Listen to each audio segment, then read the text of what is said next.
সবাই ইব্রাহিমরে ধরছে, ইব্রাহিম চল আমরা পুজো দিতে যাব।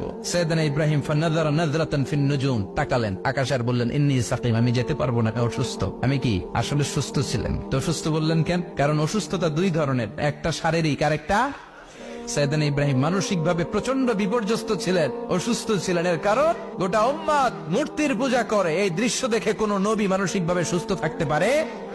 উনি বললেন আমি অসুস্থ, তোমরা যাও। সবাই বলল ঠিক আছে আমরা যাই। ইব্রাহিম তুই আমাদের ঘরের মূর্তিগুলারে পাহারা দে। মূর্তি পাহারা দেওয়ার জন্য কারে পাওয়া গেছে?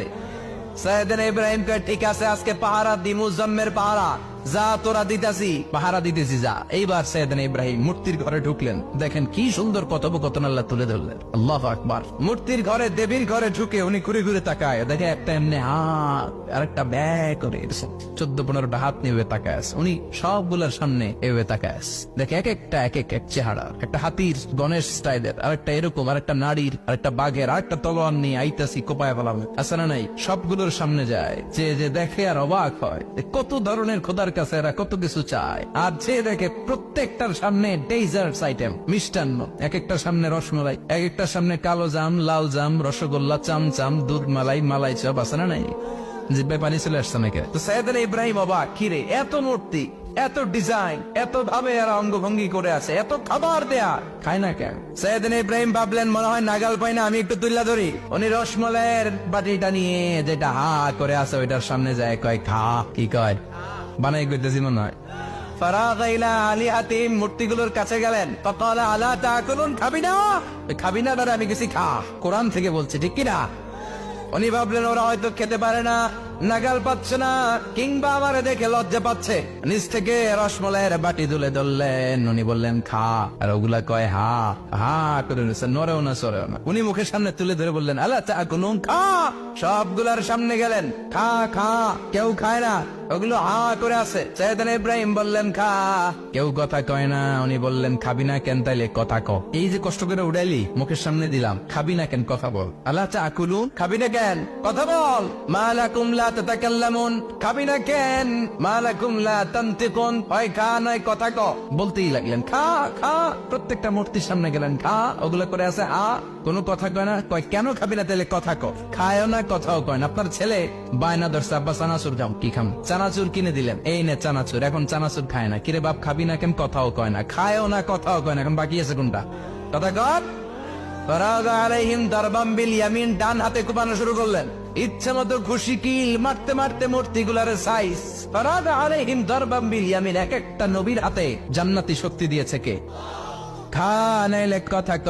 খায় না, কথাও কয় না, বাকি আছে মায়ের। মারতে শুরু করলেন, মারতে মারতে সব শেষ। তারপরে খুঁজে পেলেন একটা কুড়াল। কি পেলেন? কুড়াল দিয়ে মারতে আরো সুবিধা, খালি এটারে এভাবে মারে, ওইভাবে মারে। মারতে মারতে যতগুলো মূর্তি ছিল সবগুলো মেরে বড় মূর্তিটার গায়ে মারতে যাবে, ইন দা মিনটাইম স্টপ, কয় না এটারে মারো না। ফাজআলাহুম জুদাদান, সবগুলারে টুকরা টুকরা, ইল্লা কাবীর আল্লাহুম, 12টা ছাড়া ওইটারে রেখে দিলেন।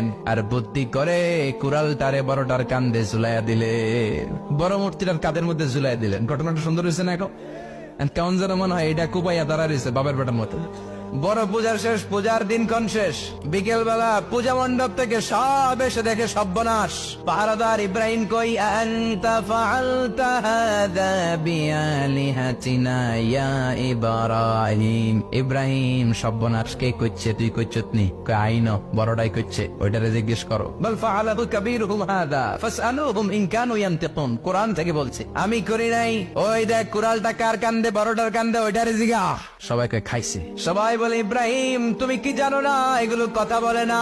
সাইয়েদনা ইব্রাহিম বলে যে এটা কথা কয় না, ওইটার পূজা করস কেন? যেটা কথা বলে না, যেটা নিজেরাই নিজেদেরকে মায়ের থেকে বাঁচাতে পারে না, নিজেরাই নিজেদেরকে রক্ষা করতে পারে না, তোরে কিভাবে রক্ষা করবে? এগুলোর পূজা কেন করিস?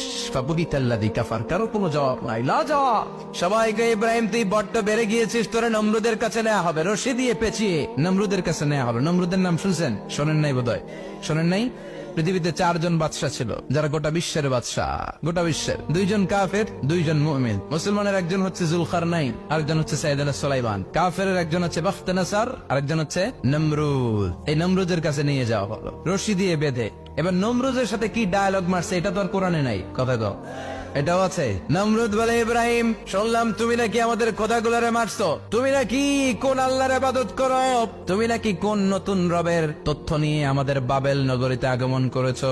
আমি ছাড়া কোনো খোদা আছে বলে তো আমি শুনি নাই, এই বাবেল নগরীতে আমি ছাড়া কোনো খোদা আছে আজকে নতুন শুনলাম। কে তোমার খোদা, কি তার পাওয়া? এবার ডায়ালগ মারা শুরু করলেন সাইয়েদনা ইব্রাহিম। সাইয়েদনা ইব্রাহিম বললেন, রব্বি আল্লাযী ইউহয়ী ওয়া ইউমীত, আমার রব এমন রব যিনি জীবন দেয় আবার মরণও দেয়। নমরুদ বলে, তাই তোমার আল্লাহ জীবন দেয় মরণ দেয়? আনা উহয়ী ওয়া উমীত। এবার নমরুদ ডায়ালগ মারতেছে,